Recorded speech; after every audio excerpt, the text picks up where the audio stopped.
Assalamualaikum warahmatullahi wabarakatuh. Berikut adalah presentasi dari kelompok kami mengenai Rule of Law. Kelompok kami yang terdiri dari saya sendiri Alvina Rahmadani dan rekan saya Sifti Nafisa. Penjelasan yang pertama yaitu mengenai urgensi hukum dalam sebuah negara.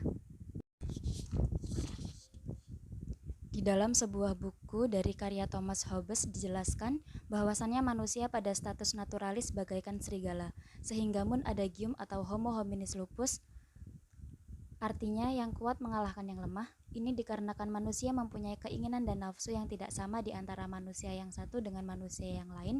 Dalam kondisi inilah lalu diperlukan hukum guna keinginan dan kebutuhan mereka saling terpenuhi, namun tidak terjadi saling merugikan di antara mereka.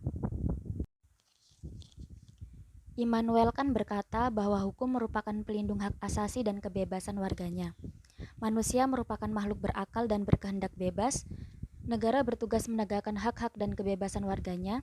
Kemakmuran dan kebahagiaan rakyat merupakan tujuan negara dan hukum. Dan oleh karena itu, hak-hak dasar itu tidak boleh dihalangi oleh negara.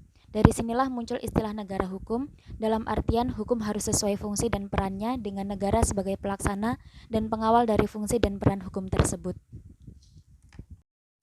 Selanjutnya ada sejarah dan hakikat negara hukum. Jauh sebelum resolusi Inggris pada tahun 1688 telah muncul pemikiran tentang negara hukum. Namun pada abad ke-18 muncul kembali dan mulai populer pada abad ke-19. Munculnya pemikiran negara hukum ini dilatar belakangi oleh gerakan yang merupakan reaksi terhadap kesewenang-wenangan di masa lampau. Menurut Aristoteles, pengertian negara hukum ini dia hubungkan dengan arti dan perumusan yang masih melekat pada polis. Segala urusan negara dalam konsep polis selalu dilakukan dengan musyawarah, dengan gambaran bahwa seluruh warga negara ikut andil dan ambil bagian dalam urusan penyelenggaraan negara. Yang dikatakan sebagai negara hukum pada masa itu adalah negara yang berdiri di atas hukum, yang menjamin keadilan kepada warga negaranya. Tentunya ini juga dimaknai bahwa peraturan hukum yang sebenarnya hanyalah ada ketika peraturan hukum tersebut bisa mencerminkan keadilan bagi pergaulan hidup antar warga negaranya. Dalam sejarah perkembangannya, konsep negara hukum mengalami perumusan yang berbeda-beda. Ini dikarenakan konsep atau pemikiran manusia adalah anak zaman yang lahir, tumbuh, dan berkembang sesuai dengan situasi kesejarahan serta berbagai macam pengaruhnya. Sejak historis, jejak awal dari konsep negara hukum modern bisa kita temukan di Yunani kuno pada akhir abad ke-7 dan awal abad ke-6 sebelum Masehi. Pada periode itu, hukum Yunani bersifat dalam bentuk tertulis dan dapat diakses publik.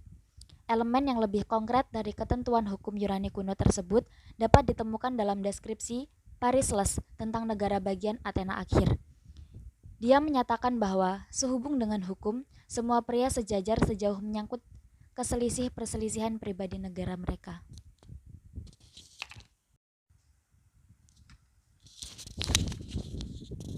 Stahl menjelaskan bahwa istilah Restat ini mencakup 4 elemen penting, yaitu yang pertama ada perlindungan hak asasi manusia, yang kedua pembagian kekuasaan, yang ketiga pemerintahan berdasarkan undang-undang, dan yang keempat ada peradilan tata usaha negara.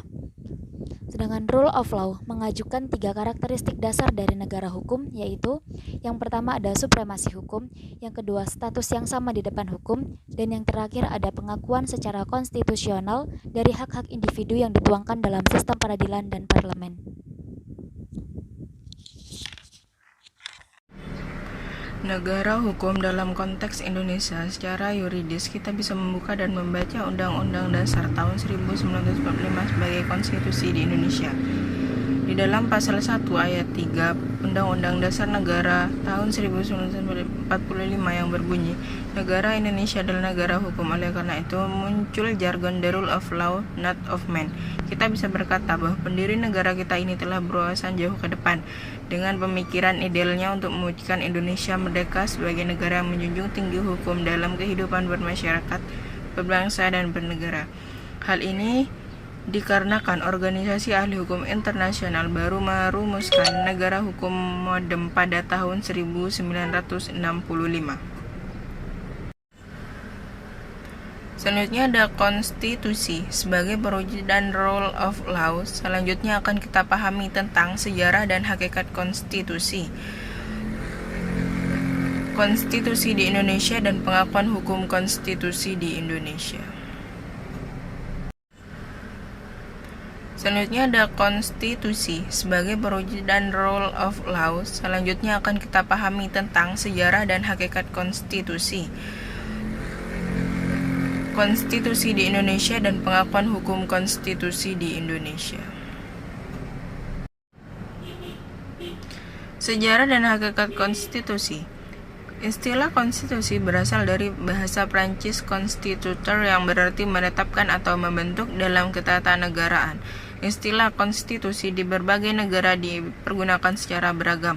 Dalam istilah sehari-hari, konstitusi sering disamakan dengan undang-undang dasar. Secara historis, kemunculan konstitusi tidak terlepas dari konstitusionalisme. Penyelenggaraan kekuasaan negara dalam konsep negara modern dilaksanakan dengan mendasarkan pada hukum dasar atau konstitusi. Hans Kelsen menambahkan bahwa teori ini akan kelihatan ketika norma hukum di tingkatkan lebih rendah gagal menyesuaikan dengan norma di tingkat lebih yang mengaturnya. Ada 4 hierarki hukum menurut Hans Nawiaski. Stans fundamental yang berupa norma dasar bernegara atau sumber dari segala sumber hukum. Yang kedua ada formelle Gesetz, undang-undang formal yang pada peraturan tersebut dapat diterapkan suatu ketentuan. Yang ketiga ada Staatsgrundgesetze yang berupa hukum dasar yang apabila dituangkan dalam dokumen negara menjadi konstitusi. Yang terakhir ada Verordnungen, yakni aturan-aturan pelaksanaan dan peraturan yang otonom. Konstitusi di Indonesia. Sebagai negara hukum, negara kita telah mempunyai konstitusi yaitu Undang-Undang Dasar 1945. Rumusan tentang Rencana Dasar Negara dan Undang-Undang 1945 sebelumnya telah dilakukan oleh Badan BPUPKI pada tanggal 9 Mei sampai 1 Juni 1945 dengan Ketua Dr. Rajiman Wedioningrat. Dengan demikian, Undang-Undang Republik Indonesia 1945 sebagai konstitusi negara menjadi batu uji apakah isi peraturan di bawahnya bertentangan atau tidak. Undang-undang pada dasarnya adalah pelaksanaan dari norma yang terdapat dalam Undang-Undang Dasar. Penegakan hukum konstitusi di Indonesia. Dalam sistem hukum ketatanegaraan di negara kita Indonesia, lembaga negara yang berhak dan berwenang menguji konstitusionalitas suatu Undang-Undang Dasar Negara tahun 1945 adalah Mahkamah Konstitusi Pengujian Konstitusionalitas. Undang-undang tersebut merupakan pengujian terkait nilai konstitusionalitas undang-undang terhadap UUD RI 1945 baik dari sisi formal maupun sisi material.